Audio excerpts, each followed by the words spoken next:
The Blitz, the Luftwaffe bombing of London, 1940–1941.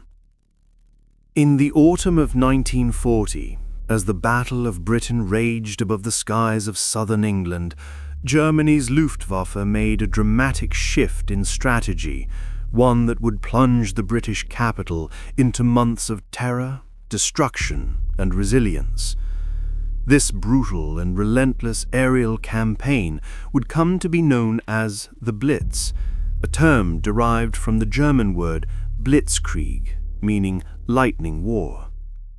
From September 1940 to May 1941, London endured sustained bombing unlike anything the modern Western world had ever witnessed. To understand the magnitude of this ordeal, we must revisit the events that turned one of the world's great cities into a nightly battlefield. The story begins during the climax of the Battle of Britain. By late August 1940, the Luftwaffe had suffered significant losses trying to defeat the Royal Air Force. Britain's radar system, high pilot morale, and the strategic decisions of RAF Fighter Command had denied the German air fleets the dominance they desperately needed to prepare for a land invasion. Adolf Hitler, frustrated and misled by overconfident Luftwaffe commanders, sought a new way to break British resistance. His answer came on the night of August 24th, when German bombers accidentally dropped their payload over central London, not over military targets, but in the heart of the city. In response, the British government ordered a retaliatory strike on Berlin. The raid caused little physical damage, but its psychological impact was enormous. Hitler was enraged. For the first time since the unification of Germany, a foreign power had struck the German capital. Now, vengeance became a strategic priority. The Luftwaffe received direct orders: target London and other major British cities, day after day, night after night. The goal was simple: to break Britain's will. On September 7, 1940, the Blitz officially began. At 4:30 in the afternoon, the air raid sirens wailed across London. Soon after, more than 300 bombers, escorted by hundreds of fighters, crossed the Channel and descended upon the capital. Their primary targets were the docks and industrial districts of the East End, but the destruction spread across neighborhoods, schools, homes, and crowded streets. Fires raged uncontrollably. Warehouses exploded. Smoke choked the air. Thousands were injured, and hundreds were killed on that first day alone. For 57 consecutive nights, the city endured bombardment without interruption. Entire districts were flattened. Churches, train stations, factories, and centuries-old buildings crumbled under the weight of high explosive bombs and incendiary devices. London's famous skyline, normally lit by the warm glow of street lamps, was replaced by flames, smouldering ruins, and clouds of ash. The night sky flickered with fire as searchlights swept across the heavens, desperately scanning for incoming bombers. Yet, amid the destruction, Londoners refused to break. Night after night, people sought refuge in the London Underground stations, turned into makeshift bomb shelters. Families slept on newspapers, mattresses, or the cold concrete floor. Children clung to their parents as distant explosions shook the tunnels.